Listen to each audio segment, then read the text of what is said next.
seguro Auto Use eu monto como quiser e só pago pelo que eu escolho. Se eu tirar o picles, eu pago menos, né? Não. Rápido e do meu jeito. Só na Use mesmo. Baixe o aplicativo e contrate. Use. Seguro tipo você.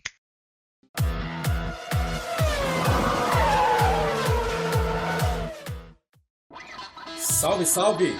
Amigas e amigos do Grande Prêmio, tudo bem com vocês? Tudo beleza? Fernando Silva, desse GP às 10 desta manhã de terça-feira. Principalmente bom dia para todos vocês que estão acompanhando aí mais um vídeo semanal nesse nosso quadro no canal do Grande Prêmio no YouTube. Aproveitando, antes de tudo, inscreva-se no nosso canal, acione o sininho e venha com a gente, o canal crescendo cada vez mais, e é sempre uma honra ter a sua audiência. O GP da China que não foi nada empolgante, mas trouxe algumas situações que são importantes para a gente ressaltar. Claro, mais uma ordem de equipe da Ferrari em relação ao Charles Leclerc, na minha visão, sendo cada vez mais prejudicado dentro da equipe, por uma equipe que procura favorecer ao Sebastian Vettel, até por ele ter o maior salário da equipe e ser visto como o elemento mais importante para poder lutar contra a Mercedes pelo título da temporada. Então faria talvez para eles algum sentido priorizar o Vettel, mas é muito controverso tudo isso. Mas eu não quero falar sobre a Ferrari, eu estou falando aqui nesse GP às 10 um pouquinho sobre um outro piloto que a nós, não só apenas nós da redação do Grande Prêmio, mas certamente a muitos dos fãs da Fórmula 1 chamou muito a atenção nesse fim de semana, que foi o Robert Kubica. O Kubica, ele chamou a atenção com algumas declarações muito peculiares e que mostram um pouco o seu descontentamento e, por que não dizer, falando português claro, que está de saco cheio da situação dele no momento na Williams. O que é um pouco até estranho, considerando a luta que ele teve para voltar à Fórmula 1.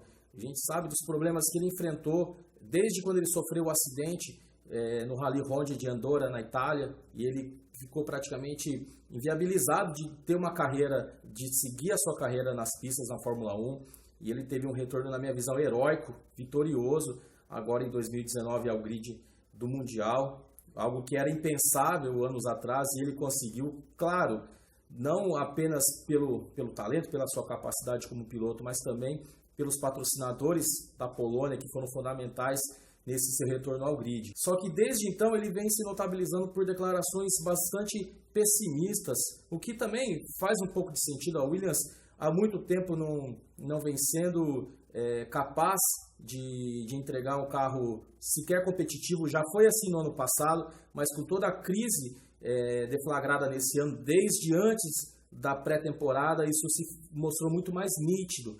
E o Kubica, ele vive um momento diferente, por exemplo, em relação ao George Russell.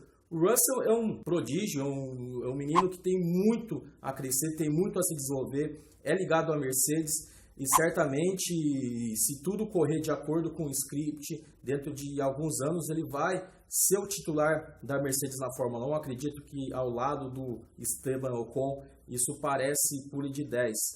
Mas o estágio do Kubica enquanto piloto de Fórmula 1 é diferente. Ele tinha um sonho muito grande de voltar e ele concretizou esse sonho de alguma forma. Ele está aí no grid em meio aos 20 pilotos do Mundial, só que a perspectiva dele é muito distinta, porque na prática ele não tem uma perspectiva de melhora, ele não tem uma perspectiva de futuro, até porque eu acredito que ele não vê nada além da Williams se ele quiser continuar na Fórmula 1 depois de 2019. Particularmente depois do GP da China, algumas declarações dele me chamaram muito a atenção pelo desânimo que ele aparenta em relação ao atual cenário da equipe de não ter competitividade alguma.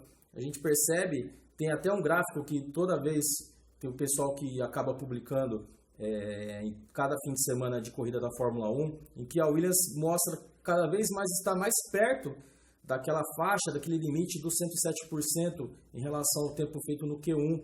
Então isso se concretizaria em eliminação da equipe na classificação dessa corrida, em que não alcança os 107%, em que alcança, aliás, os 107%.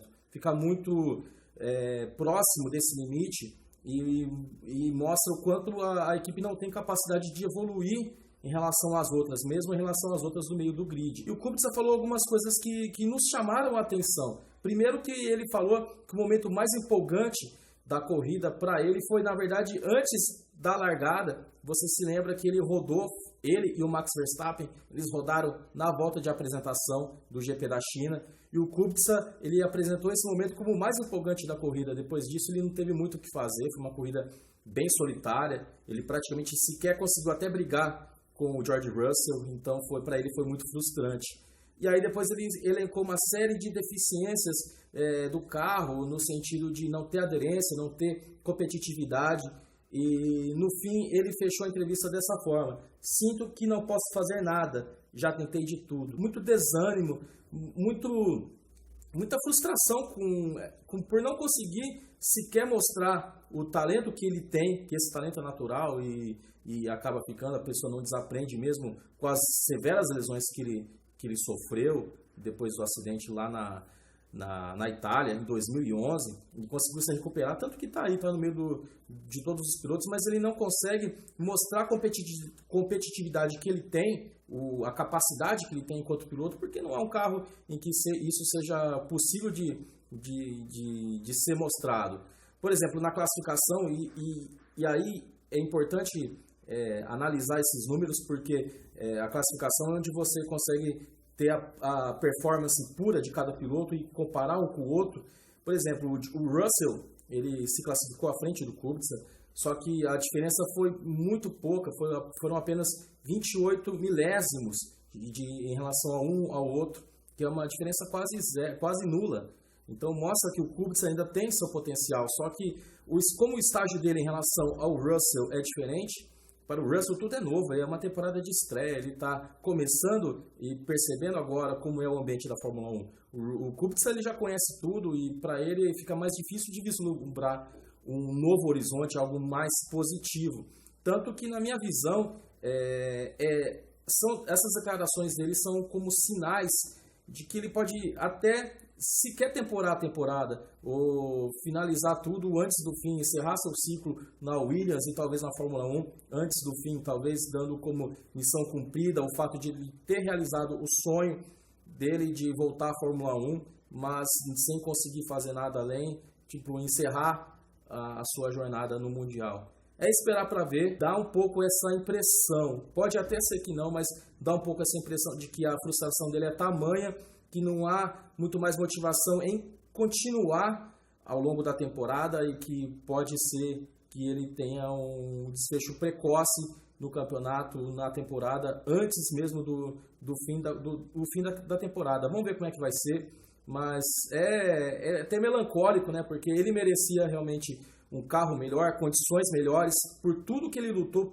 por todo o esforço que ele fez para voltar à Fórmula 1. Então, nesse sentido, é definitivamente uma pena. Mas vamos ver as próximas semanas como vão ser, se ele vai ter um estado de ânimo melhor para seguir em frente. Mas é alguma coisa para a gente observar ao longo dessas próximas semanas e meses na Fórmula 1. Valeu demais, gente. Antes de tudo, aí desejando aí para todos aí uma grande sequência de semana. E vamos com tudo aí tem muito trabalho pela frente no Grande Prêmio e com certeza muitas coisas que vocês vão acompanhar. Valeu demais, gente. Valeu. Saudações.